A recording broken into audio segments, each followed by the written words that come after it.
Valerie, ano bang gagawin mo? Bakit mo ako tinatawagan sa ganitong oras? Hindi ko sinagot ang tanong niya.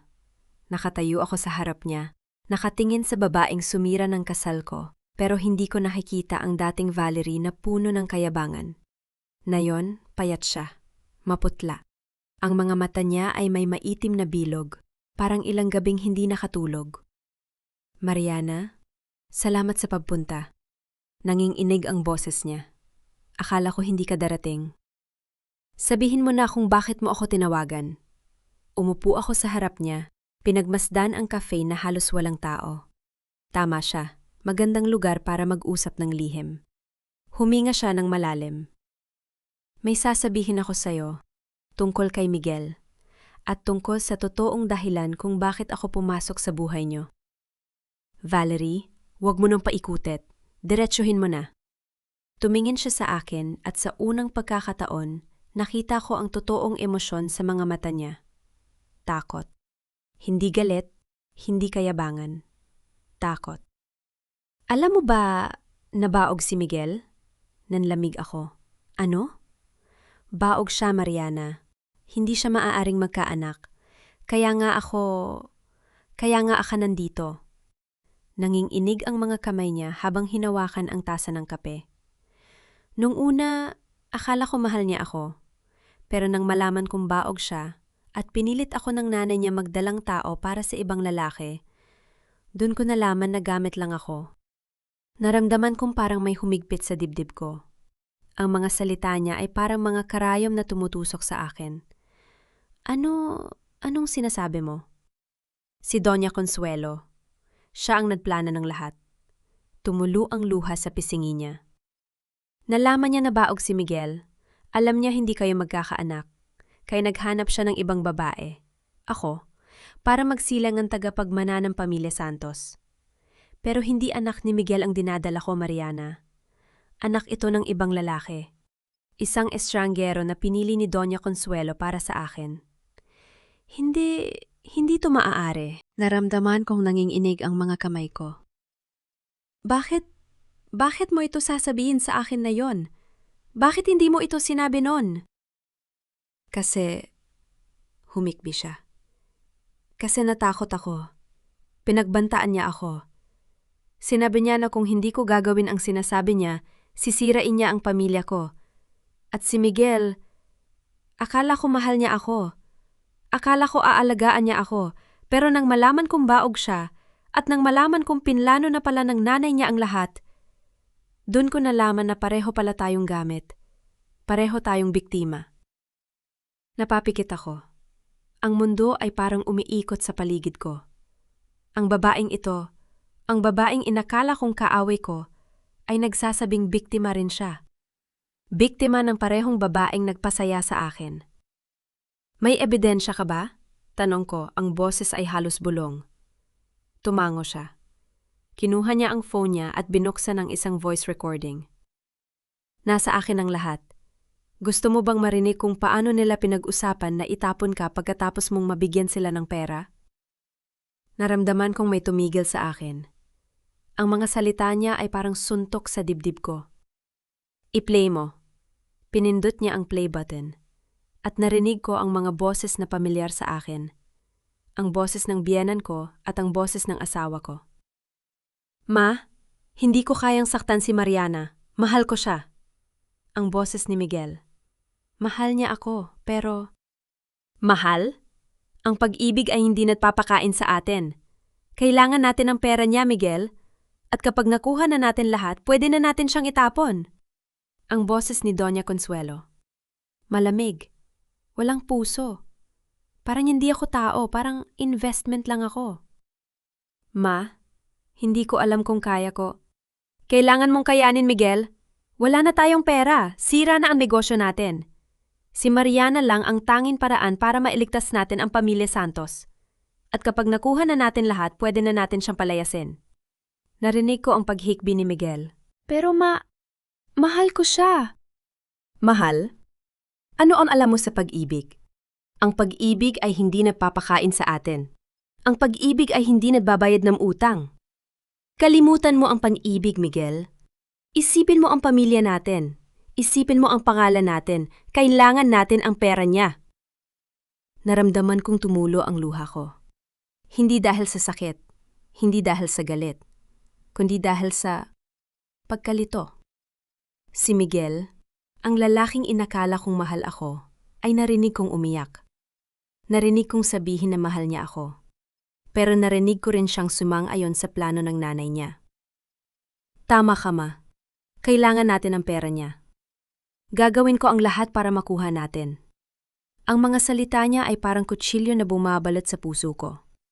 Hindi dahil sa galit, kundi dahil sa pagkadismaya. Ang lalaking inakala kong matatag ay naging mahina.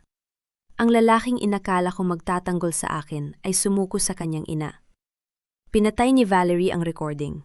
Natahimik kaming dalawa. Ang tunog ng mga tasa at ang malayong usapan ng mga tao sa labas ang tanging naririnig ko. Mariana? Mahinang sabi ni Valerie. Alam kong hindi mo ako pagkakatiwalaan. At hindi kita masisisi. Pero gusto kong malaman mo na hindi ko alam ang tungkol sa pera. Hindi ko alam na ginagamit ka lang nila. Akala ko mahal ako ni Miguel. Akala ko magkakaroon ako ng pamilya. Pero nang malaman ko ang totoo, nang malaman kong baog siya at pinili lang ako para magsilang ng anak, doon ko nalaman na pareho pala tayong lokong-loko. Tumingin ako sa kanya. Sa unang pagkakataon, nakita ko ang totoong Valerie. Hindi ang babaeng may matamis na ngiti at malamig na mata, kundi ang babaeng takot, ang babaeng nag-iisa, ang babaeng ginamit din.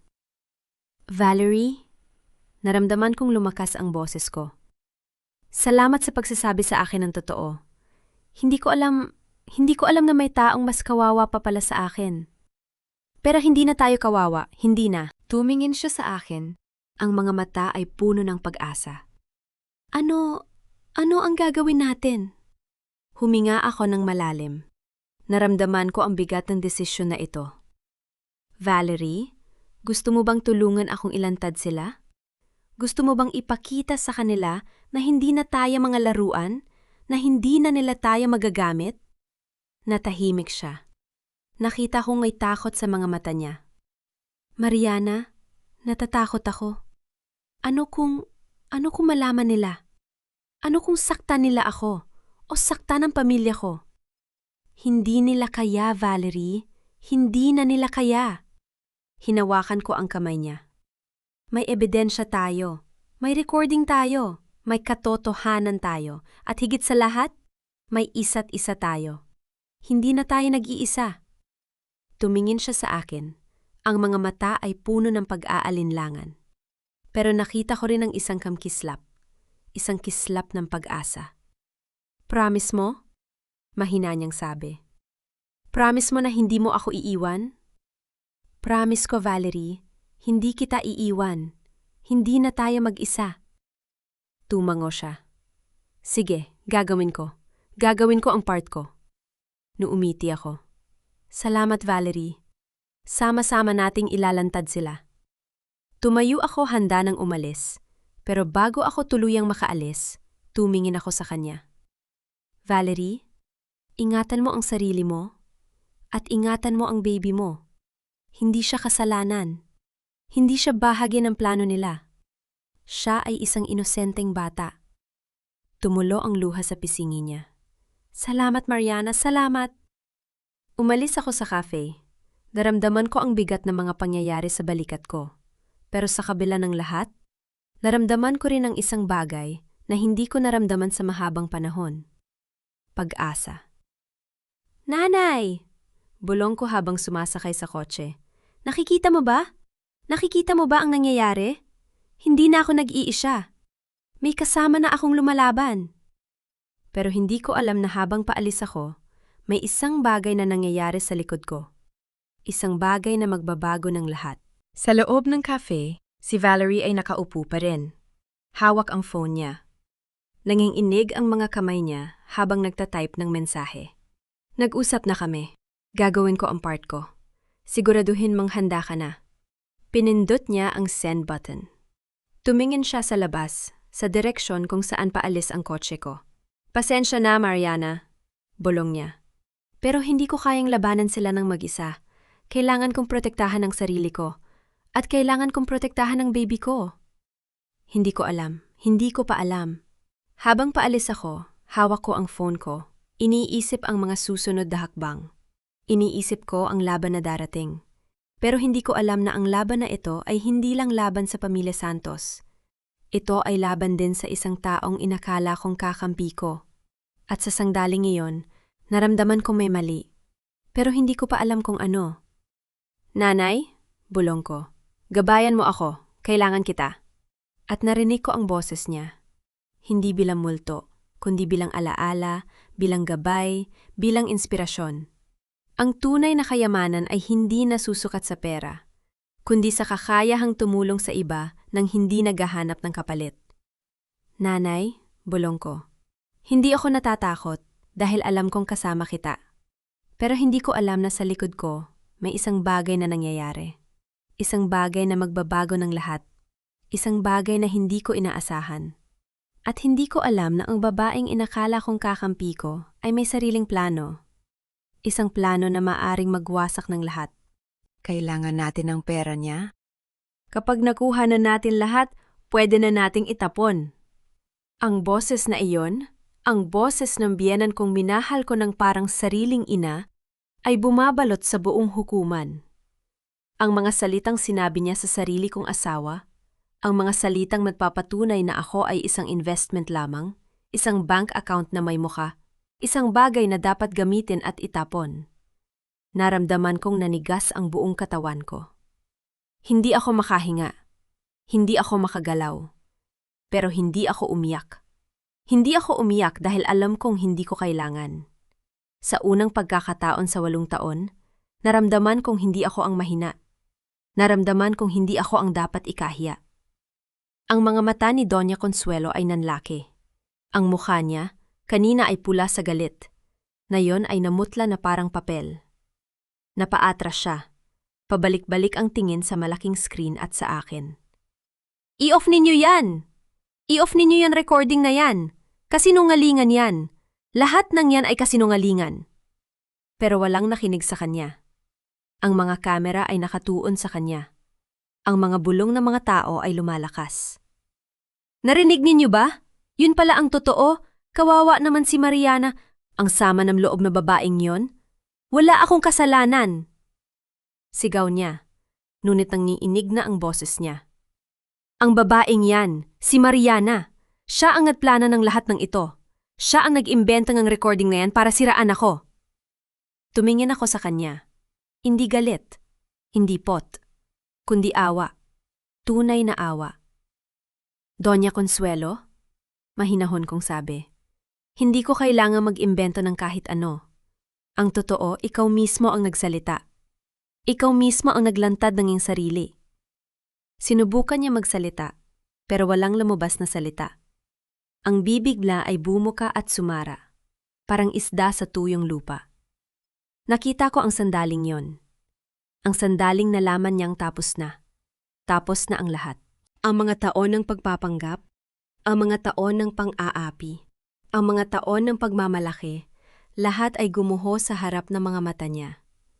At doon, sa harap ng daan-daang tao, sa harap ng mga kamera, sa harap ng lahat ng kanyang pinagmalakihan, ang matapang na si Doña Consuelo Santos ay bumagsak sa sahig. Ang mga tuhod niya ay sumalubong sa marble floor. Niyakap niya ang sarili, umiiyak na parang bata. Ano na ang mangyayari sa akin? Hikbi niya. Ano na ang mangyayari sa pamilya namin? Mawawasak kami. Mawawasak kami. Tumingin ako sa kanya. Hindi ako lumapit. Hindi ko siya inalo. Dahil alam kong hindi siya karapat-dapat sa awa ko. Hindi pa. Hindi ngayon. Sa gilid ng stage, may naramdaman akong presensya. Lumingon ako, si Valerie. Nakatayo siya sa tabi ko. Ang mga mata ay nakatutok kay Doña Consuelo. Hindi ko alam kung ano ang nasa isip niya. Hindi ko alam kung ang mga luha sa kanya mga mata ay totoo o peke. Pero sa sandaling yon, hindi ko na kailangan pang malaman. Huminga ako ng malalim.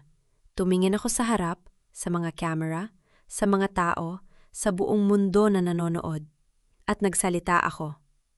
Sa araw na ito, hindi lamang ako nagsisimula ng bagong pundasyon. Nagsisimula ako ng bagong buhay. Isang buhay na hindi nakasalalay sa pag-apruba ng sinuman. Ang mga palakpakan ay sumabog.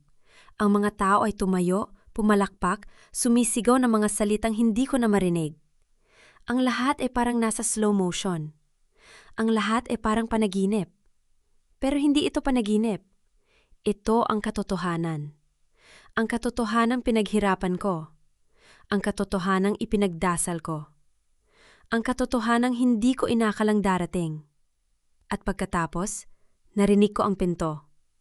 Ang malaking pinto ng hukuman ay bumukas ng malakas. Ang lahat ay lumingon. Ang lahat ay tumahimik.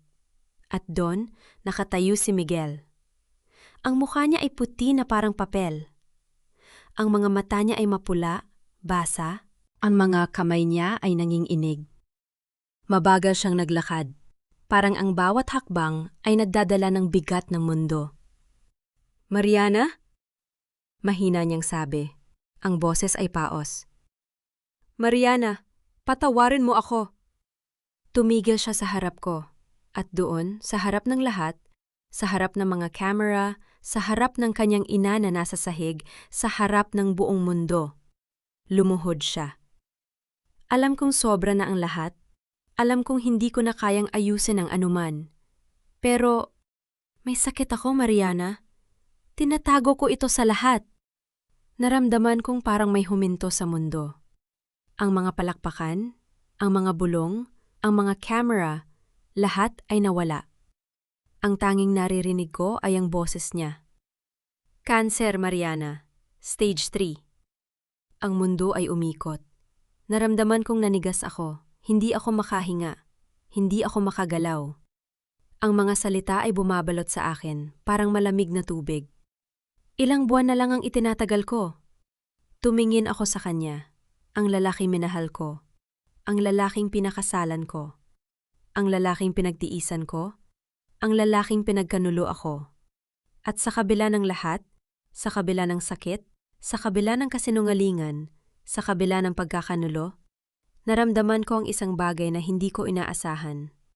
Naramdaman ko ang sakit, hindi para sa sarili ko, para sa kanya. Para sa lalaking nakaluhod sa harap ko, umiiyak, nanginginig, na nagsasabing ilang buwan na lang siyang mabubuhay. "Miguel," mahina ang boses ko. Bakit hindi mo sinabi sa akin?" "Natatakot ako," hikpi niya. "Natatakot ako mawala ka.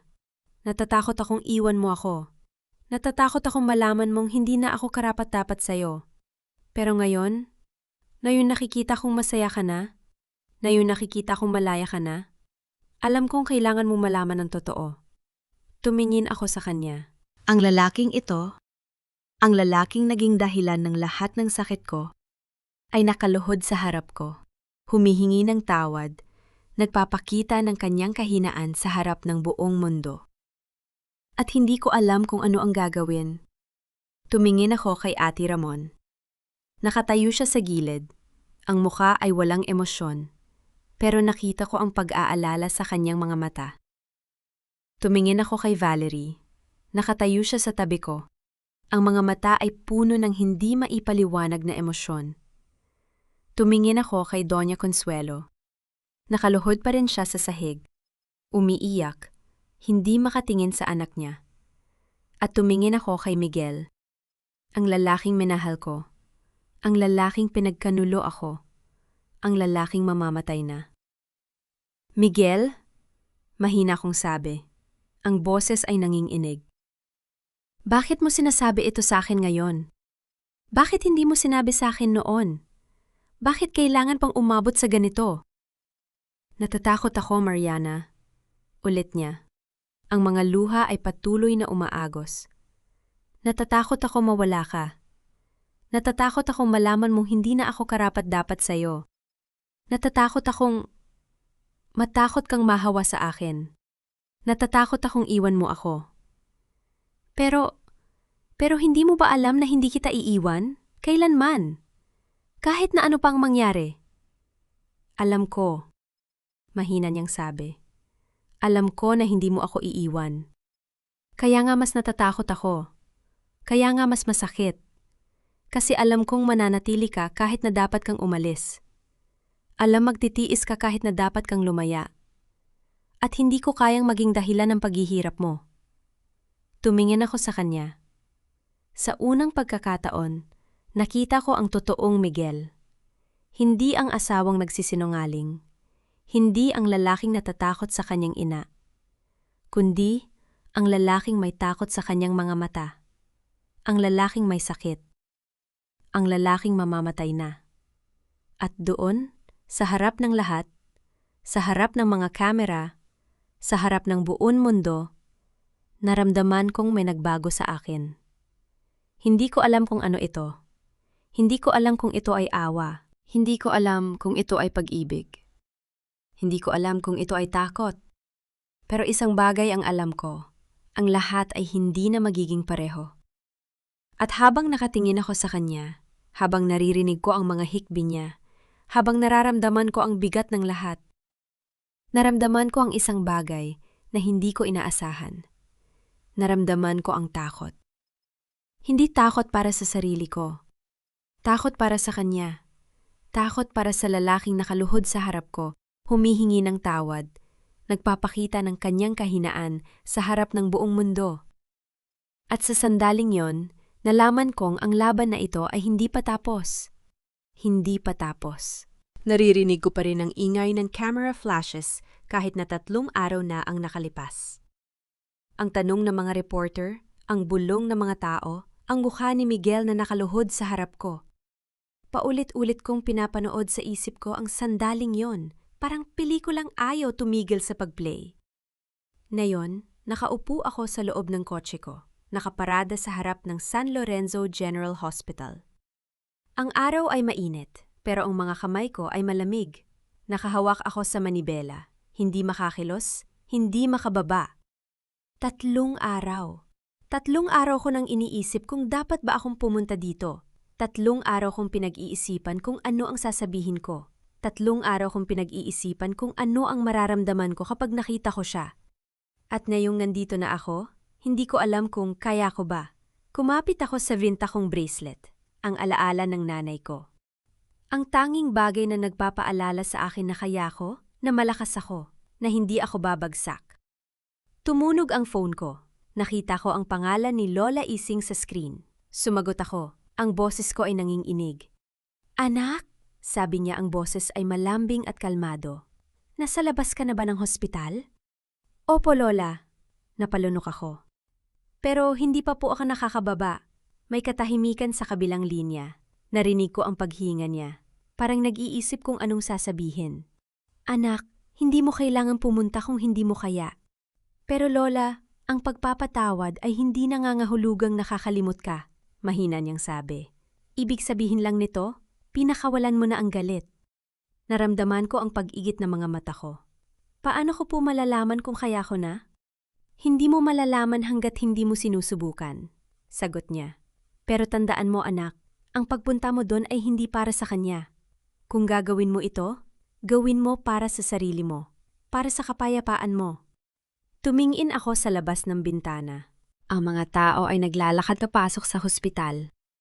May mga bitbit na bulaklak, may mga luha sa mga mata. Ang bawat isa ay may kanya-kanyang laban. Salamat po, Lola! Mag-ingat ka, anak. At anuman ang mangyari, mahal kita. Pinatay ko ang tawag. Huminga ako ng malalim. Tumingin ako sa salamin, nakita ko ang sarili ko. Ang mga mata na may bahid ng pagod, ang mga labi na nakakuyom, ang mga kamay na nanginginig. Pero nakita ko rin ang lakas. Ang lakas na nahanap ko sa mga nakaraang linggo. Ang lakas na hindi ko alam na meron ako. Binuksan ko ang pinto ng kotse at humakbang ako papasok sa hospital. Ang amoy ng alkohol at gamot ay bumalot sa akin habang naglalakad ako sa hallway. Ang mga puting ilaw ay masakit sa mata.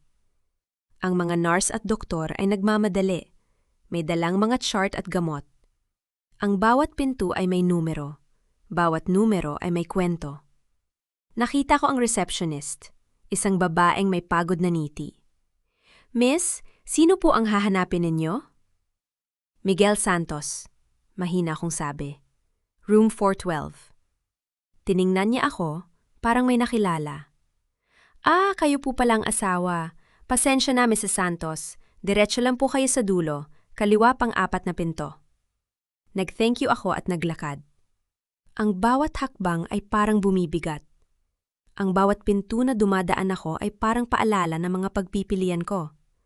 Ang mga daan na tinahak ko, ang mga daan na iniwan ko. Nang makarating ako sa room 412, tumigil ako. Nakaharap ako sa pinto. Ang kamay ko ay nakapatong sa doorknob, hindi makapagdesisyon. Sa pamamagitan ng maliit na bintana sa pinto, nakita ko siya. Si Miguel. Nakahiga siya sa hospital bed. Ang katawan ay payat, ang mukha ay maputla. Ang mga tubo ay nakakabit sa kanyang mga braso. Ang makina ay tumutunog sa tabi niya. Siya ay mukhang mas matanda ng 10 taon. Ang buhok ay manipis na, ang mga pisngi ay lumubog, ang mga mata ay nakapikit. Ito ang lalaking minahal ko. Ito ang lalaking pinakasalan ko. Ito ang lalaking pinagkanalo ako. At sa kabila ng lahat, naramdaman ko ang sakit. Hindi para sa sarili ko, para sa kanya. Binuksan ko ang pinto. Ang tunog ng pinto ay tila yumanig sa kanya. Dahan-dahan niyang iminulat ang mga mata. Nang makita niya ako, ang mga mata niya ay napuno ng luha. Akala ko hindi ka na darating. Mahina niyang sabi, ang boses ay garalgal. Umupo ako sa silya sa tabi ng kanyang kama. Hindi ako nagsalita. Hindi ko alam kung ano ang sasabihin. Ang lahat ng mga salitang inensayo ko sa loob ng 3 araw ay biglang nawala. Mariana? Umabot siya sa akin. Ang kamay ay nanginginig. Pasensya na sa lahat. Nakita ko ang kanyang mga kamay. Ang mga kamay na minsang humawak sa akin. Ang mga kamay na minsang nangako ng walang hanggan. Ngayon, ang mga kamay na ito ay payat at mahina. Miguel? Mahina ang boses ko. Bakit hindi mo sinabi sa akin? Bakit kailangan pang umabot sa ganito? Natatakot ako. Ang mga luha ay umaagos sa kanyang mga pisingi. Natatakot akong malaman mong hindi na ako karapat-dapat sa'yo. Natatakot akong iwan mo ako. Natatakot akong matakot kang mahawa sa akin. Pero, naramdaman ko ang pag-init ng aking mga mata. Hindi mo ba alam na hindi kita iiwan? Kailanman? Alam ko. Nuumiti siya ng mapait. Kaya nga mas masakit. Kasi alam kong mananatili ka kahit na dapat kang umalis. Alam kong magtitiis ka kahit na dapat kang lumaya. At hindi ko kaya maging dahilan ng paghihirap mo. Tumingin ako sa kanya. Sa unang pagkakataon, nakita ko ang totoong Miguel. Hindi ang asawang nagsisinungaling. Hindi ang lalaking natatakot sa kanyang ina. Kundi ang lalaking may takot sa kanyang mga mata. Ang lalaking may sakit. Ang lalaking mamamatay na. Hindi kita pinrotektahan. Patuloy niya. Ang boses ay nanginginig. Hindi ako naging lalaki para sa'yo. At ngayon, huli na ang lahat. Pero gusto kong malaman mo. Ikaw lang ang minahal ko. Hindi ko lang alam kung paano ipaglaban ka. Narinig ko ang mga salita niya. Ang bawat isa ay parang kutsil. Yumatalim, masakit, pero totoo. Sa lahat ng mga taon na pinagsamahan namin, sa lahat ng mga sakit na dinanas ko, sa lahat ng mga luha na pumatak, ito ang unang pagkakataon na narinig ko siyang umamin ng lahat. At sa kabila ng lahat, naramdaman ko ang pagpuno ng aking puso ng isang bagay na hindi ko inaasahan. Awa. Hindi ko alam kung ito ay pag-ibig. Hindi ko alam kung ito ay awa. Pero isang bagay ang alam ko. Hindi ko kayang magalit sa kanya. Hindi na. Dahan-dahan, inabot ko ang kanyang kamay. Naramdaman ko ang lamig ng kanyang balat, ang kahinaan ng kanyang hawak. Tiningnan ko siya sa mga mata, ang mga mata na minsan magsinungaling sa akin, ang mga mata na minsang umiwas sa akin. Mahal din kita, Miguel, mahina akong sabi. Ang boses ay puno ng emosyon. Pero hindi sapat ang pag-ibig para itama ang lahat ng mali. Nakita ko ang sakit sa kanyang mga mata. Pero hindi ako tumigil. Patawarin na kita, para sa akin, hindi para sa'yo, para makapagpatuloy na ako. Ang mga luha ay umaagos sa kanya mga pisingi. Mariana, hindi na kita kaya mahalin, Miguel. Naramdaman ko ang pag-agos ng aking mga luha. Pero hindi ko rin kayang kamuhian ka, kaya ito na lang ang kaya kong ibigay, ang kapatawaran. Tumingin siya sa akin, ang mga mata ay puno ng pasasalamat at sakit. Salamat, mahina niyang sabi. Salamat sa lahat. Salamat sa pagmamahal. Salamat sa pagtitiis. Salamat sa pagpapatawad. Hinawakan ko ang kanyang kamay ng mas mahigpit. Alagaan mo ang sarili mo, Miguel. Kahit na ilang buwan na lang, gawin mong sulit ang bawat araw. Mumiti siya ng mahina. Gagawin ko, para sa'yo. Umiling ako. Hindi para sa akin, para sa sarili mo, para sa kapayapaan mo. Tumahimik kami. Ang tanging naririnig ay ang tunog ng makina sa tabi ng kanyang kama. Ang mga sandaling ito, tahimik, masakit, pero totoo. Dahan-dahan tumayo ako. Tumingin ako sa kanya sa huling pagkakataon. Ang lalaking minahal ko, ang lalaking pinagkanulo ako, ang lalaking pinatawad ko. Yumuko ako at hinalikan ko siya sa noo. Ang kanyang balat ay malamig. Ang kanyang amoy ay iba na. Amoy gamot at sakit. Paalam, Miguel. Sana mahanap mo ang kapayapaan. Tumingin siya sa akin. Ang mga mata ay puno ng luha. Paalam, Mariana. Salamat sa lahat. Tumalikod ako. Naglakad ako papunta sa pinto. Ang bawat hakbang ay parang lumalayo sa isang kabanata ng aking buhay. Isang kabanata na puno ng sakit, ngunit puno rin ng pag-ibig. Nang marating ko ang pinto, narinig ko ang mahina niyang boses. Mariana? Tumigil ako, hindi ako lumingon. Masaya ako para sa'yo, mahina niyang sabi. Masaya ako na nakita kitang lumaya.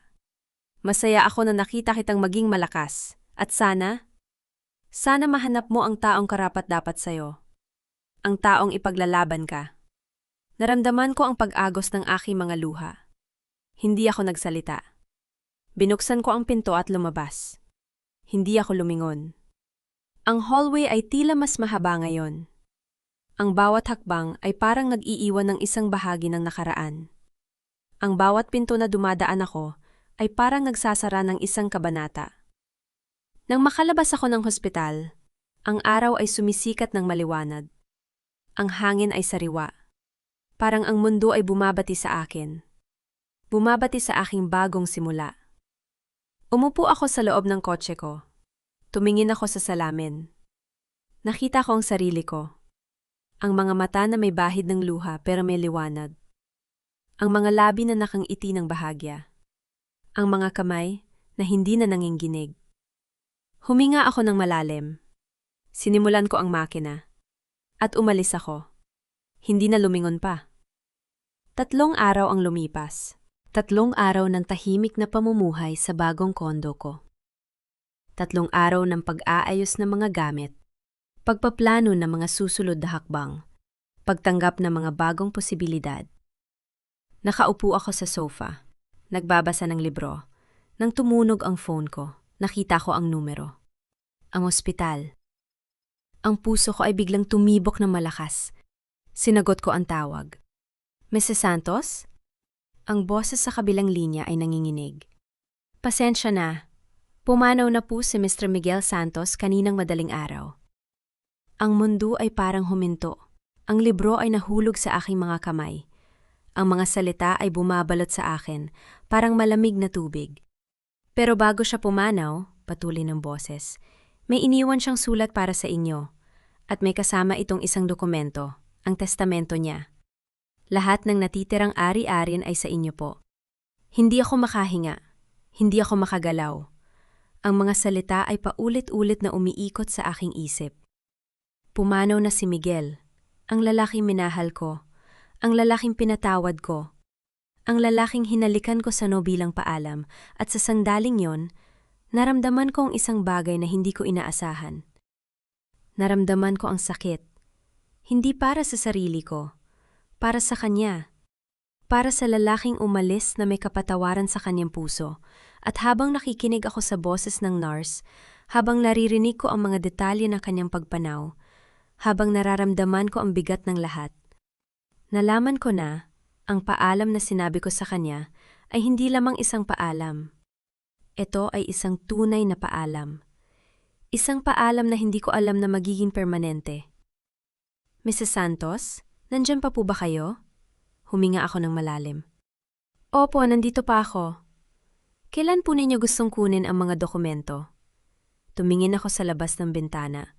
Ang araw ay sumisikat ng maliwanag. Ang langit ay bughaw. Ang mundo ay patuloy na umiikot kahit na may isang taong umalis na. Bukas, mahina akong sabi. Kukunin ko bukas. Pinatay ko ang tawag. Ang phone ay nahulog sa aking mga kamay. Ang mga luha ay umaagos, hindi ko na kayang pigilan. Paalam, Miguel. Bulong ko sa kawalan. Paalam. At sa sandaling iyon, sa gitna ng sakit, sa gitna ng kalungkutan, sa gitna ng lahat, naramdaman ko ang isang bagay na hindi ko inaasahan. Naramdaman ko ang kapayapaan. Hindi ang kapayapaang nagmumula sa kawalan ng sakit, kundi ang kapayapaang nagmumula sa pagtanggap. Ang kapayapaang nagmumula sa pagpapatawad. Ang kapayapaang nagmumula sa pagpapaalam. At habang nakaupo ako doon, habang ang mga luha ay umaagos, habang ang mundo ay patuloy na umiikot, nalaman kong handa na ako. Handa nang magpatuloy, handa nang lumaya, handa nang mabuhay, para sa sarili ko. Kinabukasan, nakaupo ako sa opisina ni Ate Ramon. Ang kanyang mesa ay puno ng mga dokumento, mga papel na may tatak, mga selyo, mga lagda. Pero ang atensyon ko ay nasa isang bagay lamang. Ang puting sobre na may sulat kamay ni Miguel. Ma'am, malumanay na sabi ni Ate Ramon, bago po natin buksan ang testamento, nais ko pong malaman ninyo na ang lahat ng ito ay legal at formal. Si Mr. Santos ay nag-ayos ng kanyang mga dokumento 2 linggo bago siya pumanaw. 2 linggo. 2 linggo bago siya mamatay, inayos na niya ang lahat. Samantalang ako, hindi ko alam. Hindi ko alam na may sakit siya. Hindi ko alam na naghahanda na siya. Binuksan ko ang sobre. Ang mga kamay ko ay nanginginig. Ang sulat kamay ni Miguel ay pamilyar. Ang mga titik na bahagi ay nakatagilid, ang mga salitang palaging maingat na isinusulat. Mahal kong Mariana. Ang mga luha ay agad na tumulo. Hindi ko na kailangang basahin pa ang iba. Ang 3 salitang yon, sapat na para mabiyak ang puso ko. Kung nababasa mo ito, wala na ako. Sana naging mas matapang ako. Sana naging mas karapat-dapat ako sa'yo. Napahawak ako sa mesa. Ang mga salita ay parang kutsil, yo. Hindi dahil masakit, kundi dahil totoo. Totoo na wala na siya. Totoo na hindi na siya naging matapang. Totoo na hindi siya naging karapat-dapat. Pero mahal ko pa rin siya. Ang tanging hiling ko, huwag mong hayaang manalo ang nanay ko. Ipaglaban mo ang sayo, ipaglaban mo ang iyong sarili. Tumigil ako. Ang mga salitang yon, parang isang regalo, hindi ng pera o ari-arian, kundi ng pahintulot. Pahintulot na ipaglaban ang sarili ko. Pahintulot na hindi na magpatalo. Ma'am, sabi ni Ate Ramon, may isa pa pang dokumento, ang testamento. Tumingin ako sa kanya. Ang kanyang mga mata ay seryoso, pero may init. Sa testamento ni Mr. Santos, patuloy niya. Lahat ng kanyang ari-arian, ang bahay, ang mga negosyo, ang mga investment, lahat po ay sa inyo. Kasama na po ang bahaging inilipat ni Doña Consuelo kay Valerie. Nanlaki ang mga mata ko. Ano? Nagkaroon po ng kasunduan si Mr. Santos sa kanyang ina. Paliwanag niya. Si Doña Consuelo ay nagpilit na ilipat ang ilang ari-arian kay Valerie bilang kabayaran. Pero bago pa man mangyari ang lahat, binago ni Mr. Santos ang kanyang testamento. Ang lahat ng natitira at ang lahat ng ililipat pa lamang ay nakalaan na po sa inyo. Hindi ako makapagsalita. Ang mga salita ay bumabalot sa akin, parang isang malaking alon na hindi ko inaasahan. Kaya po lahat ng ari-arian ng pamilya Santos, pagtatapos ni Ate Ramon, ay sa inyo na po. Lahat. Umupo ako. Ang mga tuhod ko ay parang nawala ng lakas. Ang mga dokumento sa mesa, ang testamento, ang sulat, ang mga papeles, lahat ay parang lumulutang sa harap ko. Ma'am, okay lang po ba kayo? Tumingin ako sa kanya. Ang mga mata ko ay puno ng luha, pero may ngiti sa aking mga labi. Opo, mahina akong sabi. Okay lang ako. Hindi ko alam kung ano ang nararamdaman ko. Sakit? Oo. Kalungkutan? Oo. Pero may kasamang kakaiba. Isang bagay na hindi ko maipaliwanag. Hindi ito ang tagumpay na inaasahan ko. Hindi ito ang paghihiganti na pinang-arap ko. Ito ay isang regalo. Isang huling regalo mula sa lalaking hindi marunong magmahal ng tama. Pero sinubukan naman. Kailangan ko pong makita si Doña Consuelo, sabi ko. Nagulat si Ate Ramon. Ma'am, hindi ko po kayo papayag na hindi ako gagawa ng kahit ano. Pagputol ko. Kailangan ko lang siya makita. Kailangan kong tapusin ito. Tumingin siya sa akin ng matagal. Pagkatapos ay tumango siya. Gagawin ko po mga kaayusan. Ang biyaya ng Pamilya Santos ay tila ibang lugar na. Ang mga pintuan na dating bukas para sa mga bisita ay sarado na. Ang mga bintana na dating maliwanag ay madilim na. Ang hardin na dating puno ng mga bulaklak ay tuyot na. Ang mga tauhan ay nagkalat na. Ang mga gamit ay nililinis na para sa paglipat. Ang mga selyo ng bangko ay nasa mga pinto, mga marka ng pagkabangkarot, ng pagbagsak. Nang pumasok ako sa loob, naramdaman ko ang bigat ng lugar. Ang mga dingding na dating sumisigaw ng kayamanan ay tahimik na. Ang mga sahig na dating kumikinang ay mapurol na.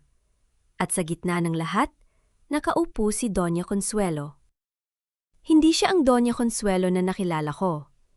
Ang dating elegante at mapagmataas na babae ay payat na. Ang buhok na dating maayos ay gulo na. Ang damit na dating mamahalin ay kupas na. Nakaupo siya sa gitna ng sofa, nakatingin sa wala. Ang kanyang mga mata ay walang laman. Ang kanyang mga kamay ay nakakuyom sa kanyang kandungan. Nang makita niya ako, ang kanyang mga mata ay nagliyab. Nandito ka para ipagdiwang ang pagkatalo ko, di ba? Ang kanyang boses ay paos, puno ng pait. Kunin mo na ang lahat, wala na akong pakialam. Umupo ako sa tapat niya. Hindi ako nagsalita. Tiningnan ko lang siya, ang babaeng nagpahirap sa akin sa loob ng 8 taon. Ang babaeng nagparamdam sa akin na wala akong halaga. Ang babaeng nagtulak sa akin sa bingit ng pagkawasak.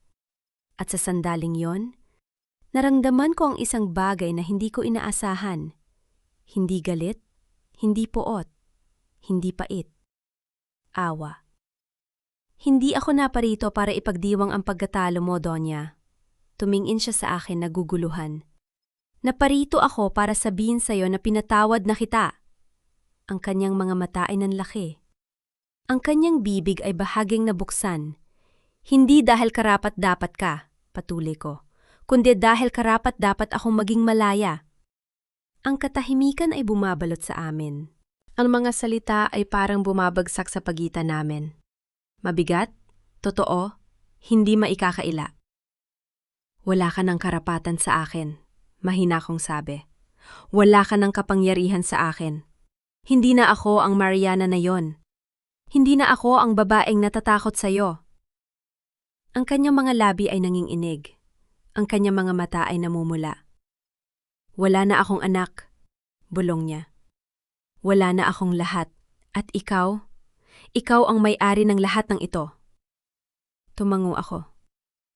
Oo, pero hindi ko ito gusto. Nagulat siya. Ano? Tiningnan ko ang paligid, ang mga dingding na dating nagpapaalala sa akin ng aking pagkababa. Ang mga sahig na dating pinaglalakaran niya ng may kapangyarihan. Ang mga silid na dating nagtago ng mga sikreto ng pamilyang ito. Ayoko sa mga ito, Donya. Ibebenta ko ang lahat at gagawing pundasyon para sa mga batang walang tahanan. Ang kanyang mga mata ay nanlaki. Ang tanging mananalo sa kwentong ito, ang mga batang yon, hindi ako, hindi ikaw. Ang mga luha ay nagsimulang tumulo sa kanyang mga mata. Hindi ang mga luha ng hinhin o awa, ang mga luha ng pagkatalo, ang mga luha ng pagtanggap. Bakit? Mahina niyang tanong. Bakit mo ginagawa ito? Bakit hindi mo na lang ako hayaan na magdusa? Tumingin ako sa kanya ng matagal. Ang babaeng ito, ang babaeng nagpahirap sa akin, ay tao rin pala. Tao na may sakit, tao na may takot, tao na may pagkatalo. Dahil hindi ako katulad mo, Donya. Hindi ako naghahanap ng paghihigate. Naghahanap ako ng kapayapaan. Tumayo ako. Ang aking mga tuhod ay matatag. Ang aking mga kamay ay hindi nanginginig. At ang kapayapaang yon, patuloy ko, ay hindi ko makukuha sa pamamagitan ng pagiging katulad mo. Makukuha ko lamang ito sa pamamagitan ng pagpapaalam. Tumingin siya sa akin. Ang kanyang mga mata ay puno ng luha, puno ng sakit, puno ng lahat ng nawala sa kanya. Wala na akong anak, bulong niya. Wala na akong lahat. Oo, tumango ako. Pero may pagkakataon ka pa ring magbago. May pagkakataon ka pa ring maging mabuti. Hindi siya sumagot. Hindi siya makasagot. Tumalikod ako. Naglakad ako papunta sa pinto. Ang bawat hakbang ay parang nag-iiwan ng isang bahagi ng nakaraan. Ang bawat pintong dinadaanan ko ay parang nagsasara ng isang kabanata. Nang marating ko ang pinto, tumigil ako. Tumingin ako sa kanya ng isang beses. Paalam, Donya, at lumabas ako. Ang hangin sa labas ay sariwa. Ang araw ay sumisikat ng maliwanag. Ang langit ay bughaw, walang ulap, walang dumi. Huminga ako ng malalim. Ang hangin ay parang naglilinis ng aking mga baga. Ang araw ay parang nagpapainit ng aking balat. Ang mundo ay parang bumabati sa akin. Bumabati sa aking bagong simula. Tumingin ako sa likod, sa biyaya ng Pamilya Santos. Ang mga dingding na dating nagtago ng sakit at kasinungalingan. Ang mga bintana na dating nagpakita ng kayamanan at kapangyarihan. At numiti ako. Hindi dahil nanalo ako. Hindi dahil nakapagiganti ako. Kundi dahil malaya na ako. Ang phone ko ay tumunog. Nakita ko ang numero. Si Ate Ramon. Ma'am, masiglang sabi niya. Anda na po ang lahat ng papeles para sa foundation. At may isa pang balita. Natanggap na po natin ang accreditation mula sa gobyerno. Maaari na po nating simulan ng operasyon sa susunod na buwan. Napangiti ako. Ang mga luha ay nagsimulang tumulo sa aking mga mata. Hindi mga luha ng sakit, kundi mga luha ng kaligayahan. Salamat, Ate. Salamat sa lahat. Pinatay ko ang tawag. Tumingin ako sa langit. Ang araw ay sumisikat ng maliwanag. Ang mundo ay puno ng posibilidad. At sa sandaling yon, naramdaman ko ang isang bagay na hindi ko inaasahan. Naramdaman ko ang kalayaan. Hindi ang kalayaang nagmumula sa pagtakas, kundi ang kalayaang nagmumula sa pagtanggap. Ang kalayaang nagmumula sa pagpapatawad. Ang kalayang nagmumula sa pagpapaalam. At habang nakatayo ako doon, habang ang araw ay sumisikat, habang ang mundo ay patuloy na umiikot, nalaman kong handa na ako. Handa nang magsimula muli. Handa nang mabuhay. Handa nang maging malaya. Para sa sarili ko. Para sa mga batang yon. Para sa lahat ng naghihintay ng pag-asa. At naumiti ako dahil sa wakas, malaya na ako. 1 taon na ang lumipas. 1 taon mula nang iwan ko ang lahat. Ang pangalan, ang sakit, ang babaeng natatakot. 1 taon mula nang piliin kong maging malaya. At ngayon, nakatayo ako sa harap ng daan-daang batang nakangiti, tumatakbo, naglalaro. Mga batang may tahanan na ngayon. Mga batang may pag-asa. Ang Ising Foundation, ang pangalan ng aking lola, ang babaeng nagturo sa akin ng tunay na kahulugan ng pagmamahal, ay tumutulto na sa libu-libong bata. Ma'am Mariana! Ma'am Mariana! Sigaw ng isang maliit na batang babae habang hinihila ang laylayan ng aking damit. Yumuko ako. Ano yon, anak? Totoo po ba na ikaw ang nagbigay sa amin ng bagong bahay? Napangiti ako. Hindi ako. Tayo. Lahat tayo. Ang kanyang mga mata ay kumislap. At sa sandaling yon, naramdaman ko ang lahat ng pagod, lahat ng sakit, lahat ng luha. Lahat ay may katuturan. Tumingin ako sa harap. sa aking lola, si Lola Ising, nakaupo sa harap na hanay. Ang kanyang mga mata ay puno ng luha ng pagmamalaki. Numiti siya sa akin, at numiti ako pabalik. Sa susunod na taon, sabi ko sa mga bata, mas marami pa tayong matutulungan, mas marami pa tayong mabibigyan ng pag-asa. Ang mga palakpakan ay pumuno sa bulwagan. Ang mga ngiti ay kumalat. At sa sandaling yon, naramdaman kong ako ay nasa tamang lugar. Matapos ang seremonya, naglakad ako papunta sa lugar ng mga voluntaryo. Ang mga tao ay abala, nag-aayos ng mga gamit, naghahanda ng mga pagkain, nakikipaglaro sa mga bata. At dun ko siya nakita, si Valerie. Nakaupo siya sa sahig, nakikipaglaro sa isang maliit na bata, ang kanyang anak. Ang batang lalaki ay may mga mata ni Miguel. Ang batang lalaki ay may ngiti ni Miguel. Tumigil ako.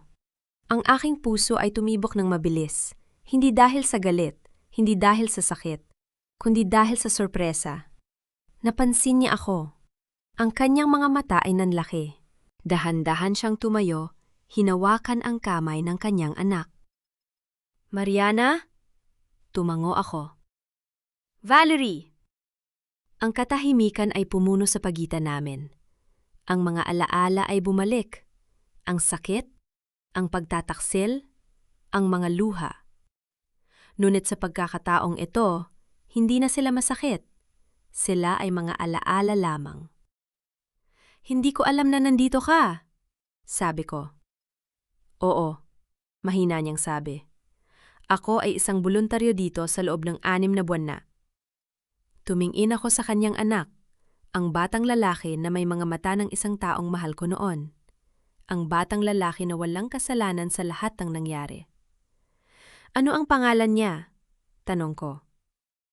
Luis, sabi niya. Ipinangalan ko sa aking ama. Tumango ako. Magandang pangalan. Ang katahimikan ay bumalik.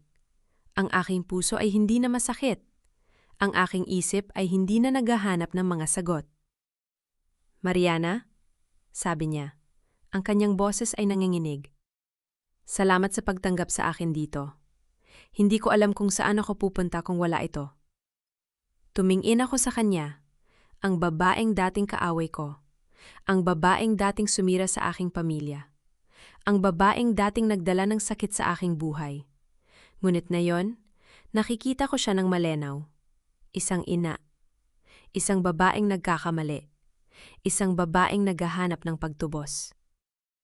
Lahat tayo ay may pagkakataon na magsimula muli, Valerie, sabi ko.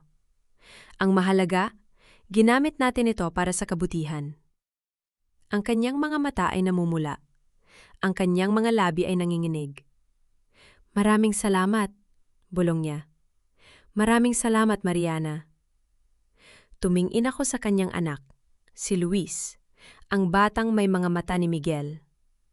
Yumuko ako at mumiti sa kanya. Hello, Luis. Masaya ka ba dito? Tumango siya. Ang kanyang mga mata ay kumikislap. Opo, marami akong kaibigan. Napangiti ako. Mabuti yan. Ang mga kaibigan ay mahalaga. Tumayo ako at tumingin kay Valerie. Kung kailangan mangang tulong, nandito lang ako. Hindi bilang kaaway. Bilang kasamahan. Ang kanyang mga luha ay nagsimulang tumulo. Salamat, Mariana. Salamat sa lahat. Tumango ako at naglakad ako palayo. Hindi dahil sa galit, hindi dahil sa sakit, kundi dahil natapos na ang kabanatang yon. At ngayon, may bagong kabanata. Umakyat ako sa rooftop ng opisina ng foundation. Ang tanawin ng lungsod ay bumungad sa akin, ang mga gusali, ang mga ilaw, ang mga tao. Ang mundo ay patuloy na umiikot. Ang buhay ay patuloy na nagpapatuloy. Narinig ko ang mga yabag sa likod ko. Lumingon ako, si Lola Ising, dahan-dahang naglalakad papunta sa akin. Alam kong nandito ka, sabi niya. Ang kanyang boses ay puno ng init. Numiti ako. Kailangan ko lang ng hangin, Lola. Tumayo siya sa tabi ko, hinawakan ang aking kamay. Ang kanyang mga kamay ay mainit, puno ng karunungan. Ipinagmamalaki kita, anak, sabi niya. Ang nanay mo ay nakatingin sa'yo mula sa langit at tiyak akong numingiti siya. Ang mga luha ay nagsimulang tumulo sa aking mga mata. Hindi mga luha ng sakit, kundi mga luha ng kaligayahan. Mga luha ng pagmamalaki. Mga luha ng kapayapaan. Alam ko, Lola, bulong ko. Alam ko. Tumingin ako sa langit, ang asul na langit, ang mga puting ulap. At sa sandaling yon, naramdaman ko ang presensya ng aking ina. Ang babaeng nagturo sa akin na magmahal. Ang babaeng nagturo sa akin na maging matatad. Miss na miss kita, Mama, bulong ko. Ang hangin ay humiip, banayad, mainit, parang yakap, parang sagot. Gagawin ko ang lahat para sa'yo, para sa lahat ng mga batang nangangailangan, para sa lahat ng naghihintay ng pag-asa. Tumingin sa akin si Lola Ising, ang kanyang mga mata ay puno ng luha. Nakikita mo ba, anak? Ang lahat ng pinagdaanan mo, ang lahat ng sakit, ang lahat ng pagsubok ay may dahilan. Hindi ka dumaan sa lahat ng yon para lang masaktan. Dumaan ka para matulungan ng iba. Tumango ako. Oo, Lola. Ngayon ko lang naintindihan. Tumayo kami doon, ako at ang aking lola, nakatingin sa lungsod, nakatingin sa hinaharap. Ang mundo ay puno ng posibilidad. Ang buhay ay puno ng pag-asa. Halika na, sabi ni Lola Ising, hinawakan ng aking kamay. Marami pang trabaho. Numiti ako. Oo, Lola, marami pang trabaho. At habang bumababa kami, habang ang araw ay lumulubog sa kanluran, habang ang mga bata ay patuloy na tumatawa, naramdaman kong ako ay nasa tamang lugar. Hindi bilang si Mariana de la Cruz Santos. Hindi bilang ang babaeng sinaktan, kundi bilang si Mariana, ang babaeng pumili ng pag-asa. Ang babaeng pumili ng pagmamahal. Ang babaeng pumili ng buhay. At sa sandaling iyon, naramdaman kong ang lahat ay posible.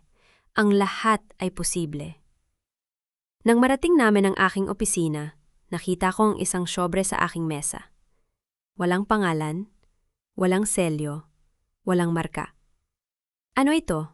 Tanong ni Lola Ising. Hindi ko alam, sabi ko. Dahan-dahang kinuha ang sobre. Binuksan ko ito. Sa loob, isang tiket, isang imbitasyon at isang larawan. Ang imbitasyon mula sa isang international na organisasyon. Isang imbitasyon para maging pangunahing tagapagsalita sa isang summit sa Geneva tungkol sa mga karapatan ng mga bata. Ang aking mga kamay ay nanginginig. Ang aking puso ay tumibok na mabilis. At pagkatapos, ang larawan. Isang lumang larawan. Kupas na. Ngunit malinaw pa rin. Ang aking ina. Bata pa. Maganda. Puno ng buhay. Nakatayo sa tabi ng isang babaeng dayuhan. Ang dalawa ay nakangiti, magkahawak ang kamay, parang magkaibigan, parang magkapatid. Sa sulok ng larawan, isang sulat kamay. Hindi ang sulat kamay ng aking ina. Ang sulat kamay ng isang taong mahal niya. Ang pag-ibig ay walang hangganan. Ang aking mga luha ay nagsimulang tumulo. Ang aking mga tuhod ay nanghina. Anak? Nag-aalalang tanong ni Lola Ising. Ano yan? Tiningnan ko siya. Ang aking lola, ang babaeng nakakaalam ng lahat. Ang babaeng nagtago ng mga sikreto. Sino ang babaeng ito, Lola? Tanong ko. Ang aking boses ay nanginginig. Sino ang kasama ng aking ina sa larawang ito? Tumingin si Lola Ising sa larawan. Ang kanyang mga mata ay nanlaki. Ang kanyang mga kamay ay nanginginig. Nasaan mga kuha yan? Mahina niyang tanong. Sa sobre. Nasa mesa ko. Walang pangalan, walang sulat. Tiningnan niya ako ng matagal. Ang kanyang mga mata ay puno ng mga sikreto. Mga sikretong itinago niya sa loob ng maraming taon. Mariana, sabi niya. Ang kanyang boses ay seryoso. May kailangan kang malaman tungkol sa iyong ina. Ang aking puso ay tumigil. Ang aking hininga ay naputol. Ano, Lola? Ano ang kailangan kong malaman? Tumingin siya sa akin. Ang kanyang mga mata ay puno ng sakit, puno ng pagmamahal, puno ng mga salita hindi pa nasasabi. Ang iyong ina, hindi siya katulad ng inaakala mo. Ang iyong ina, hindi siya katulad ng inaakala mo. Ang mga salitang iyon ay bumabagabag sa akin sa buong paglipad papuntang Geneva. Ang mukha ni Lola Ising, ang sakit sa kanyang mga mata, ang bigat ng kanyang boses, lahat ng iyon ay nakaukit sa aking isipan. Hindi na siya nagsalita pa. Sinabi lang niya na darating ang panahon na ako mismo ang makakatuklas ng katotohanan. At ngayon, habang ang eroplano ay bumababa sa runway, naramdaman kong ang katotohanang iyon ay naghihintay sa akin dito. Ang Geneva ay hindi katulad ng anumang lugar na aking nakita. Ang mga bundok na nababalutan ng nyebe, ang lawa na tila salamin, ang mga gusaling puno ng kasaysayan, lahat ay tila nagpapaalala sa akin kung gaano kalaki ang mundong ito. At dito ako, si Mariana, ang babaeng minsang sinabihang walang kwenta, nakatayo sa harap ng isang bagong kabanata. Ma'am Mariana? Isang boses ang sumalubong sa akin sa airport. Isang babaeng matanda na, mga 70, may puting buhok na maayos na nakaipit. Ang kanyang mga mata ay maliwanag, puno ng init. Nakasuot siya ng eleganteng beige coat at sa kanyang leeg ay isang perlas na kwintas. Ako si Eleanor Whitmore, sabi niya. Ang kanyang ngiti ay malambot. Natutuwa akong makilala ka sa wakas. Natigilan ako. Si Eleanor Whitmore, ang babaeng nasa larawan. Ang babaeng kasama ng aking ina. Kayo ang nasa larawan, bulong ko. Tumango siya, ang kanyang mga mata ay naging maulan. Kamukha mo ang nanay mo, si Amelia.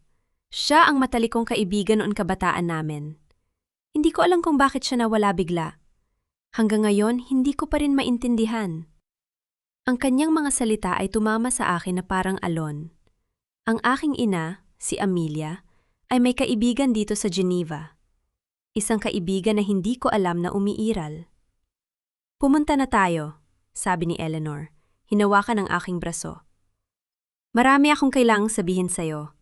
Sa kotse, habang dumadaan kami sa mga lansangan ng Geneva, naramdaman kong ang mundo ay lumalawak sa harap ko. Ang mga gusaling ito, ang mga taong ito, ang aking ina ay naglakad dito, huminga dito, nabuhay dito. Bago pa man siya naging ina ko, bago pa man siya nagpasya na iwan ang lahat para sa pag-ibig. Alam mo ba, sabi ni Eleanor, na ang iyong ina ay isa sa mga pinakamahalagang tao sa kilusang karapatang pantao dito sa Europa? Napalingon ako sa kanya. Ano po? Numiti siya ng malungkot. Si Amelia ay hindi lamang isang ordinaryong babae, Mariana. Siya ay isang lider, isang mandirigma. Nung dekada 80, nung ang mundo ay puno ng kaguluhan, siya ang nangguna sa mga kampanya para sa mga biktima ng digmaan. Siya ang nagbukas ng mga paaralan para sa mga batang refugee. Siya ang tumayo sa harap ng mga pinuno ng mundo at sinabi ang mga katotohanang ayaw nilang marinig. Ang aking puso ay tumibok ng mabilis. Ang aking ina, ang babaeng nagluto ng aking pagkain, ang babaeng umawit sa akin ng mga lullaby, ang babaeng namatay na parang ordinaryong tao, siya pala'y isang bayani? Inalok siya ng posisyon bilang ambassador ng United Nations, patuloy ni Eleanor. Ang lahat ay nakatingin sa kanya. Ang lahat ay umaasa sa kanya. Ngunit isang araw, dumating siya sa akin at sinabi na siya ay aalis na. Bakit? Tanong ko. Ang aking boses ay halos hindi marinig. Tumingin sa akin si Eleanor. Ang kanyang mga mata ay puno ng pag-unawa. Dahil nakilala niya ang iyong ama. At nahulog siya sa pag-ibig. Ang aking mga luha ay nagsimulang tumulo. Hindi ko alam kung bakit ako umiiyak. Dahil sa kaligayahan, dahil sa sakit, dahil sa pagkamangha.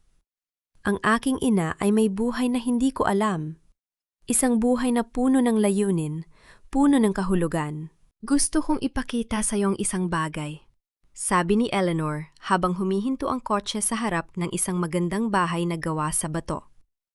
Ang loob ng bahay ay puno ng mga libro, mga larawan, mga alaala. Ngunit ang nakakuha ng aking atensyon ay ang malaking album na nakalagay sa coffee table. "Buksan mo," sabi ni Eleanor. Ang aking mga kamay ay nanginginig habang binubuksan ko ang album. Ang unang pahina, ang aking ina, bata pa, nakatayo sa harap ng isang malaking gusali. Ang pangalawang pahina, ang aking ina, nakikipagkamay sa isang lalaking nakasuot ng pormal na kasuotan. Ang pangatlong pahina, ang aking ina, nagsasalita sa harap ng maraming tao. Ang kanyang mga kamay ay gumagalaw na may kumpiyansa. Siya ang nagsalita sa harap ng European Parliament noong 1985, sabi ni Eleanor, tinuturo ang isang larawan. Ang kanyang talumpati tungkol sa karapatan ng mga bata ay nagbado ng mga batas sa 3 bansa. Hindi ako makapagsalita. Ang aking ina, ang babaeng nagturo sa akin na magmahal, ang babaeng nagturo sa akin na maging matatag, siya pala ay isang revolusyonaryo, isang tagapagbago ng mundo. Hindi ko alam na ganito pala kalaki ang nagawa ng nanay ko. Bulong ko, ang aking mga luha ay bumabagsak sa mga pahina ng album. Umupo si Eleanor sa tabi ko, hinawakan ang aking kamay. Nung nawala siya, nawala rin ang isang bahagi ng kilusan. Marami ang nagtangkang hanapin siya, ngunit wala ni isa sa amin ang nakahanap. Ipinagdasal ko siya tuwing gabi. Umaasang ligtas siya, umaasang masaya siya. "Masaya siya," sabi ko, ang aking boses ay puno ng damdamin. "Hindi perpekto ang buhay namin. Naghirap kami, ngunit mahal niya ako. Mahal niya ang aking ama at hindi siya nagsisi." Ngumiti si Eleanor. Ang kanyang mga mata ay puno ng luha. Ganyan si Amelia. Kapag nagmahal siya, buong puso niya. Ang gabing iyon, sa bahay ni Eleanor, tiningnan ko ang bawat larawan. Binasa ko ang bawat sulat. Hinigop ko ang bawat detalye ng buhay ng aking ina na hindi ko alam. At sa bawat pahina, naramdaman kong lumalaki ang aking puso. Hindi dahil sa sakit, kundi dahil sa pagmamalaki. Kinabukasan, ang araw ng aking talumpati. Ang Geneva Convention Center ay napuno ng libu-libong tao. Mga delegado mula sa iba't ibang bansa, mga kinatawan ng mga international na organisasyon, mga leader ng mga kilusang karapatang pantao. At ako ay nakatayo sa likod ng entablado. Ang aking puso ay tumatakbo ng mabilis. "Ano kung hindi ko kaya?" Bulong ko kay Eleanor. Hinawakan niya ang aking mga kamay. Ang kanyang mga mata ay matatag. "Huminga ka ng malalim, anak. Nasa dugo mo o galing ng nanay mo, kaya mong gawin ito." Tumingin ako sa aking mga kamay. Ang manipis na gintong bracelet na iniwan sa akin ng aking ina. Ang bracelet na lagi kong suot. Ang bracelet na nagpapaalala sa akin na ako ay minamahal. "Para sa iyo, Mama," bulong ko. At tumuntong ako sa entablado. Ang mga ilaw ay nakatuon sa akin. Ang libu-libong mga mata ay nakatingin sa akin. Ang aking mga tuhod ay nanginginig. Ang aking mga kamay ay malamig. Ngunit nang buksan ko ang aking bibig, ang mga salita ay dumalay na parang ilog. Mga 7 taon na ang nakalipas. May nagsabi sa akin na wala akong kwenta, na wala akong ambag sa lipunan, na ako ay isang basura. Ang aking boses ay nanginginig, ngunit hindi ako huminto. Ngayon nakatayo ako sa harap ninyo, hindi upang patunayan na mali sila, kundi upang ipakita na ang halaga ng isang tao ay hindi nasusukat ng opinyon ng iba. Tumingin ako sa paligid, sa mga mukha ng mga tao, sa mga matang puno ng pag-asa. Nakita ko si Eleanor, nakaupo sa harap. Ang kanyang mga mata ay puno ng luha. Natutunan ko na ang tunay na kayamanan ay hindi ang pera, kundi ang kakayahang magmahal, magpatawad, at magbigay ng walang hinihintay na kapalit. Ang aking mga salita ay lumakas. Ang aking boses ay naging matatag. Ang aking ina, si Amelia, ay nagturo sa akin ng lahat ng ito. Hindi niya ako tinuruan na maging mayaman. Hindi niya ako tinuruan na maging sikat. Tinuruan niya akong maging mabuti. Tinuruan niya akong maging matatag. Tinuruan niya akong maniwala na ang bawat bata, saan man siya nanggaling, ay karapat-dapat sa pagmamahal at pag-asa. Ang aking mga luha ay nagsimulang tumulo, ngunit hindi ako huminto. Ngayon, nakatayo ako dito, hindi bilang si Mariana de la Cruz Santos, ang babaeng minsang sinaktan, kundi bilang si Mariana, ang anak ni Amelia, ang tagapagpatuloy ng kanyang pamana. At ipinapangako ko sa inyo, sa lahat ng mga batang nangangailangan, sa lahat ng mga naghihintay ng pag-asa, gagawin ko ang lahat upang matiyak na walang bata ang makararamdam na siya ay walang kwenta. Dahil ang bawat bata, ang bawat tao ay may halaga. At ang halaga niyon ay hindi nasusukat ng sinuman. Ang aking huling mga salita ay umalingaw-ngaw sa buong bulwagan. Ang tunay na kayamanan ay hindi ang pera, kundi ang kakayahang magmahal. At pagkatapos, katahimikan. 1 segundo, 2 segundo, 3 segundo. At pagkatapos, palakpakan. Ang palakpakan ay lumakas hanggang sa ito ay naging isang dagundong. Ang mga tao ay tumayo, pumalakpak, umiiyak. Ang mga luha ay bumabagsak sa aking mga pisingi. Ngunit ang aking puso ay puno ng liwanag. Pagkatapos ng talumpati, sa likod ng entablado, niyakap ako ni Eleanor ng mahigpit. Ang nanay mo ay dapat na narito ngayon, pero alam kong nasa langit siya. At ipinagmamalaki ka niya. Tulad ko. Umiiyak ako sa kanyang mga bisig. Ngunit hindi ito mga luha ng sakit. Ito ay mga luha ng kaligayahan, ng pagmamalaki, ng kapayapaan.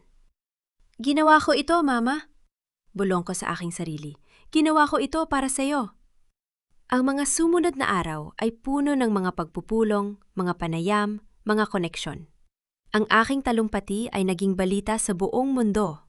Ang Ising Foundation ay nakatanggap ng mga alok ng suporta mula sa iba't ibang bansa. Ang aking misyon, ang aking pamana, ay lumalaki. Ngunit sa kabila ng lahat ng tagumpay, may isang bagay na bumabagabag sa akin. Ang mga salita ni Lola Ising, may kailangan kang malaman tungkol sa iyong ina, ay hindi tumitigil sa pag-alingaw-ngaw sa aking isipan. At nang ako ay nasa airport na, handa nang bumalik sa Pilipinas, ang aking telepo ay nagring. Ma'am, ang boses ni Ate Ramon ay seryoso. May natanggap akong sulat mula sa isang abogado sa Maynila. Ano yon? Tanong ko. Ang aking puso ay nagsisimulang tumibok ng mabilis. Ma'am, sinasabi nito na may kapatid pala kayo. Isang kapatid na lalaki. Anak ng nanay ninyo at ng isang lalaking nakilala niya sa ibang bansa. Gusto niya makilala kayo. Ang aking mga tuhod ay nanghina. Ang aking telepo ay halos mahulog sa aking mga kamay. Ano? Bulong ko. Ang aking boses ay halos hindi marinig. Ma'am, nandito ang lahat ng dokumento. Ang mga papeles, ang mga patunay. Mukhang totoo ito. May kapatid kayo. Ang mundo ay tumigil sa pag-ikot. Ang aking ina, ang babaeng itinuring kong perpekto, ang babaeng nagturo sa akin ng lahat. May sikreto pala siya. Isang sikretong itinago niya sa loob ng maraming taon. Tumingin ako sa aking bracelet. Ang bracelet ng aking ina. Ang bracelet na lagi kong suot. Ang bracelet na nagpapaalala sa akin na ako ay minamahal. Ma'am? Ang boses ni Ate Ramon ay nag-aalala. Nandyan pa ba kayo? Oo, sabi ko. Ang aking boses ay nanginginig. Oo, nandito ako. Ang aking isipan ay tumatakbo. Ang aking puso ay puno ng mga tanong. Sino ang aking kapatid? Bakit itinago ng aking ina ito? At ano pa ang mga sikretong hindi ko alam? Ngunit sa kabila ng lahat ng kaguluhan, isang bagay ang nanatiling malinaw sa akin. Ang mga salitang sinabi ko sa harap ng libu-libong tao. Ang tunay na kayamanan ay hindi ang pera, kundi ang kakayahang magmahal. At ngayon, ang aking kakayahang magmahal ay haharap sa pinakamalaking pagsubok nito. Dahil ang pag-ibig ay walang hangganan, at ang pamilya, ang totoong pamilya, ay hindi natatapos sa mga sikreto. Huminga ako ng malalim, pinunasan ang aking mga luha, at tumingin sa labas ng bintana, sa mga bundok ng Geneva, sa mga ulap, sa langit. May kapatid ako, bulong ko. May kapatid pala ako! At sa sandaling yon, naramdaman kong ang aking puso ay lumawak. Hindi dahil sa sakit, kundi dahil sa pag-asa. Dahil ang mundo ay puno pa rin ng mga posibilidad. At ang aking kwento, ang kwento ng aking ina, ang kwento ng aking pamilya ay hindi patapos. Animula, animula. Anong tawag sa nararamdaman ko? Ang saya, ang takot, ang pag-asa, lahat ay sabay-sabay na dumadaloy sa akin habang nakatayo ako sa arrival area ng Naya. 6 na buwan na ang nakalipas mula nang matuklasan kong may kapatid ako. 6 na buwan ng mga sulat, mga tawag, mga video call, ngunit na yon sa wakas, makikita ko na siya ng harapan. Nakita ko siya bago pa man niya ako makita, si Gabriel, ang aking kapatid. 28 taong gulang, isang batang doktor mula sa London. Ngunit nang makita ko siya, hindi ko nakita ang isang estrangero. Nakita ko ang mga mata ng aking ina. Ang parehong mga mata na tumingin sa akin noon bata pa ako. Ang parehong init, ang parehong lalim. Nakatayo siya roon, may dalang maliit na bag, nakatingin sa paligid. At nang mahuli ang kanyang mga mata sa akin, tumigil ang mundo. Walang salita, walang kailangang sabihin. Ang aming mga paa ay kusang kumilos, papalapit sa isa't isa, hanggang sa kami ay magkayakap. Mahigpit, totoo. Parang 2 piraso ng isang sirang bagay na sa wakas ay natagpuan ang isa't isa. Matagal nakitang hinahanap, ate. Bulong niya sa aking balikat. Ang kanyang boses ay basad. Hindi ko alam kung paano sasabihin sa'yo, pero nang malaman kong may kapatid ako, hindi na ako mapalagay hanggat hindi kita nakikita. Naramdaman ko ang mga luha na bumabagsak sa aking mga pisingi. Nandito na ako, Gabriel. Nandito na tayo, magkasama. Umiiyak kami sa gitna ng airport. 2 stranger na magkapatid, 2 taong naghahanap ng isa't isa nang hindi alam na hinahanap nila. Ang mga tao ay dumadaan, may mga tumitingin, ngunit wala akong pakialam. Sa unang pagkakataon sa mahabang panahon, naramdaman kong kumpleto ako. Hindi dahil sa pera, hindi dahil sa tagumpay, kundi dahil sa pag-ibig ng isang kapatid na hindi ko alam na meron ako. Nang kumalas kami sa yakap, pinunasan niya ang kanyang mga mata at numiti. May sasabihin ako sa iyo, ate. Tungkol kay mama. Ang aking puso ay tumibok ng malakas. Tungkol kay mama? Tumango siya. Kumuha ng isang lumang sobre mula sa kanyang bag. Ang papel ay dilaw na, ang mga sulat ay kupas na. Ngunit ang aking puso ay nakilala ang sulat kamay kaagad. Si tatay ang nagbigay nito sa akin bago siya namatay, sabi ni Gabriel. Ang kanyang boses ay seryoso. Siya ang nag-ampon sa akin mula sa orphanage sa London, ang lugar kung saan nag-volunteer si mama bago siya bumalik dito sa Pilipinas. Sinabi niya na si mama ang nakahanap sa akin, na siya ang nag-alaga sa akin nung sanggol pa ako, bago niya kailangang umalis. Ang aking mga kamay ay nanginginig habang binubuksan ko ang sobre. Ang papel sa loob ay nakatiklop ng maingat. At nang buksan ko ito, nakita ko ang mga salita ng aking ina. Ang kanyang sulat kamay, ang kanyang boses, ang kanyang puso. Sasabihin ko sa anak kong babae na may kapatid siya, na hindi siya nag-iisa sa mundong ito. Ang mga luha ay bumagsak mula sa aking mga mata, dumadaloy sa papel. Hinuhugasan ang mga salita na parang hinuhugasan nito ang mga taon ng kalungkutan. Hindi ko alam, bulong ko. Hindi ko alam na may kapatid ako. Hindi ko alam na may ganito pala siyang sikreto. Umupo si Gabriel sa tabi ko. Hinawakan ang aking kamay. Hindi ito sikreto, ate. Ito ay proteksyon. Sinabi ni tatay na nung panahong yon, may mga taong naghahanap kay mama. Mga taong maaaring gumamit sa akin para saktan siya. Kaya siya nagpasya na itago ako sa London kasama si tatay, hanggang sa maging ligtas na ang lahat. Pero bakit hindi niya sinabi sa akin? Tanong ko, ang aking boses ay puno ng sakit. Bakit hindi niya ako sinabihan bago siya nawala? Tumingin sa akin si Gabriel. Ang kanyang mga mata ay puno ng pangunawa.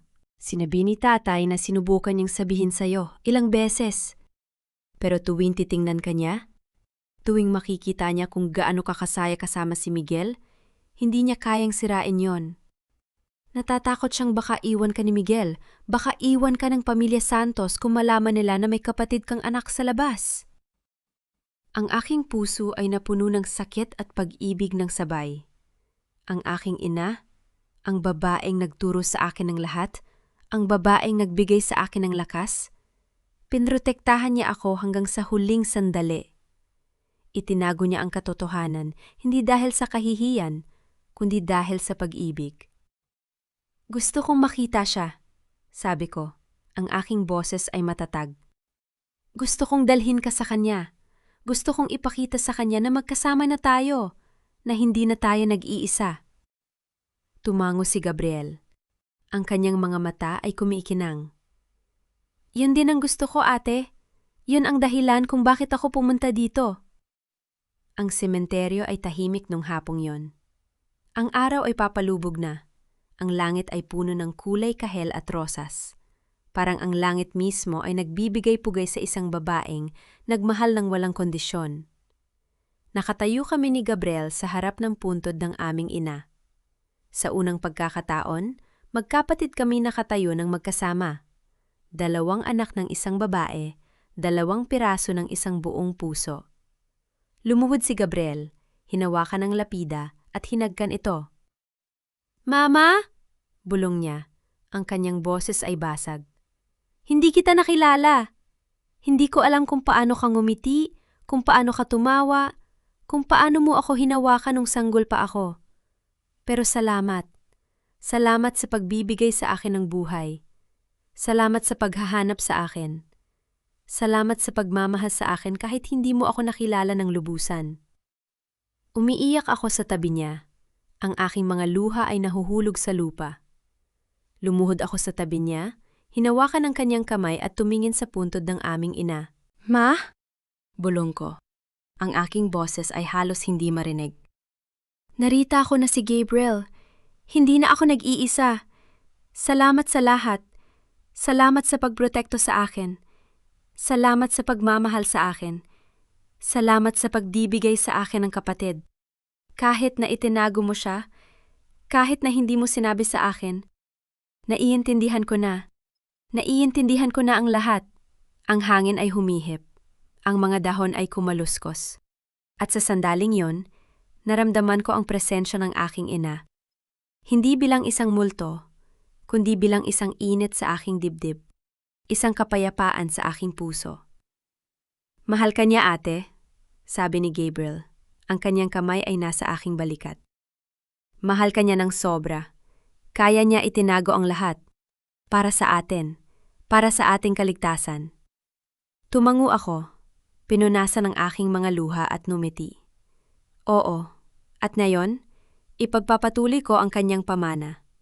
Ang pamana ng pag-ibig, ng pag-aalaga, ng pagbibigay. Tumingin ako sa aking bracelet. Ang bracelet ng aking ina. At hinalikan ito. Mahal kita, ma. Hanggang sa muli tayong magkita. 1 buwan ang lumipas mula nang dumating si Gabriel. Ang aking buhay ay nagbago. Hindi lamang dahil sa aking tagumpay, kundi dahil sa presensya ng isang kapatid na hindi ko alam na kailangan ko. Nakatayo ako ngayon sa rooftop ng Ising Foundation Headquarters, nakatingin sa papalubog na araw. Ang skyline ng Maynila ay kumikislap sa ilalim ko. Ang mga ilaw ng lungsod ay unti-unting bumubukas habang ang gabi ay bumabagsak.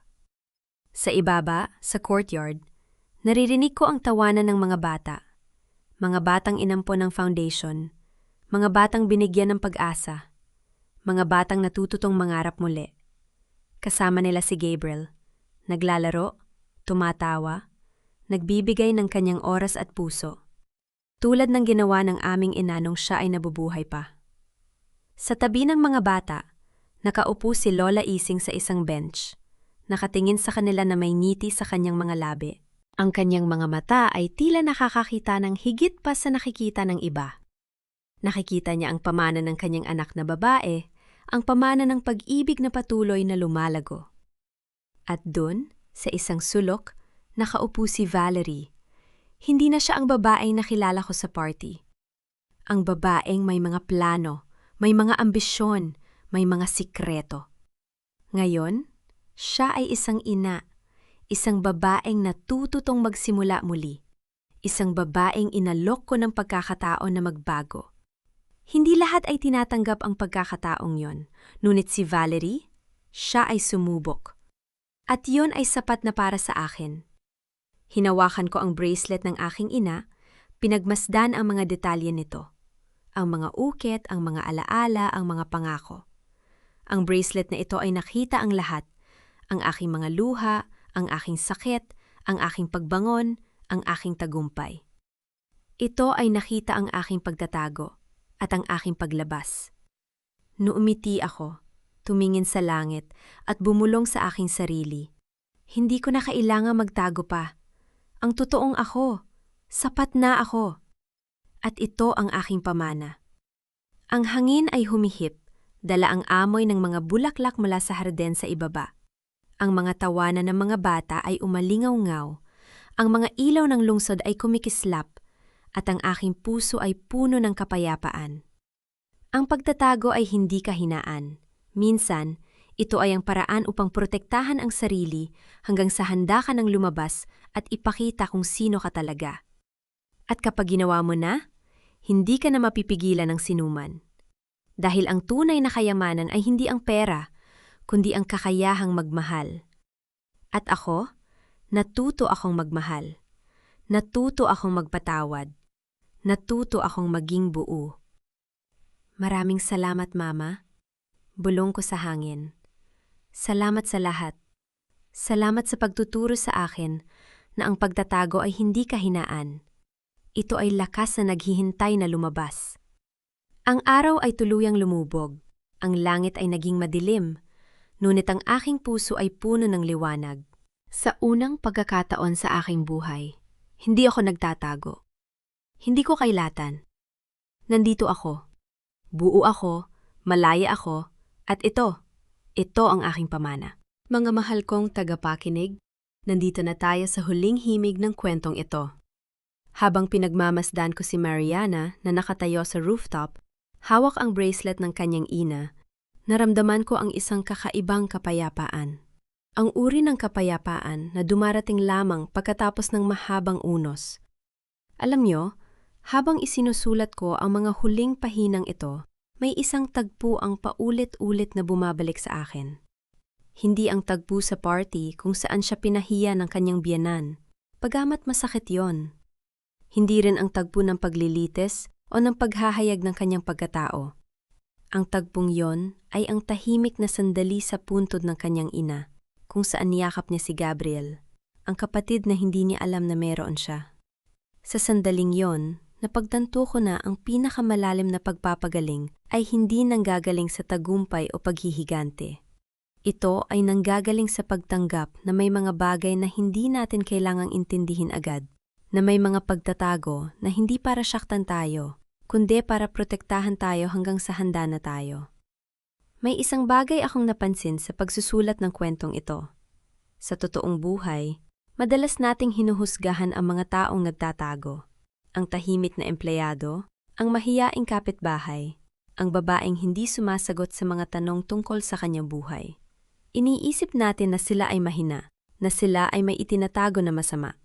Ngunit ang kwento ni Mariana ay nagpaalala sa akin na ang pagtatago ay minsan ang tanging paraan upang mabuhay.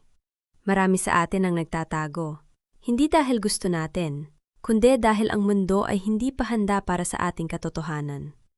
Ang tanong ay hindi kung kailan tayo lalabas, kundi kung handa na ba tayong mahalin ang ating sarili sa paraang hindi natin kailangan ng pahintulot ng iba. Ang bracelet ng kanyang ina, ang maliit na bagay na yon, ay hindi lamang alahas. Ito ay isang paalala na ang mga bagay na pinanghahawakan natin ay maaaring maging ang ating lakas sa pinakamadilim na sandali. Ano ang iyong bracelet? Ano ang bagay na iyong pinanghahawakan na nagpapaalala sa iyo kung sino ka, kahit na nakalimutan na ng mundo? Nais kong itanong sa inyo mga kaibigan, saan kayo nakikinig gayon? Nasa bahay ba kayo? Nagpapahinga pagkatapos ng mahabang araw? Nasa commute ba kayo? Pauwi sa inyong pamilya? Nasa opisina ba kayo? Nagtatago ng inyong nararamdaman sa likod ng inyong computer? Ano man ang inyong ginagawa, Nais kong malaman ninyo ng inyong kwento ay mahalaga. Ang inyong pagtatago, ang inyong sakit, ang inyong pagbangon, lahat ng iyon ay bahagi ng inyong pamana. Kung kayo si Mariana, ano ang gagawin ninyo? Sa palagay ko, marami sa atin ang may sariling bersyon ng kwentong ito. Nais kong marinig ang inyong mga kwento. Ibahagi ninyo sa komento ang inyong mga naramdaman habang pinakikinggan ang kwentong ito. Meron ba kayong taong nagtago ng katotohanan para sa inyong ikabubuti? O kayo ba ang nagtago upang protektahan ang inyong sarili? Dito sa ating komunidad, meron tayong mga taong handang makinig. Huwag kayong mahihiyang magbahagi. Ang inyong kwento ay maaaring maging liwanag para sa iba. At kung nagustuhan ninyo ang kwentong ito, huwag kalimutang mag-like at i-share sa mga kaibigan na maaaring nangangailangan ng mensaheng ito ngayon. Sa pagtatapos ng araw na ito, nais ko kayong iwan ng isang pagpapala. Naway mahanap ninyo ang inyong sariling bracelet. Ang bagay, ang tao, ang alaala na nagpapaalala sa inyo na kayo ay sapat. Naway magkaroon kayo ng lakas upang lumabas mula sa inyong pagtatago. Hindi dahil handa na ang mundo, kundi dahil handa na kayo para sa inyong sarili. At naway matutunan ninyong iyakapin ang inyong kwento. Ang lahat ng sakit, ang lahat ng tagumpay, ang lahat ng pagkatago at paglabas, dahil iyon ang inyong pamana. Hindi ang pera, hindi ang tagumpay, kundi ang kakayahang magmahal, magpatawad, at maging buo.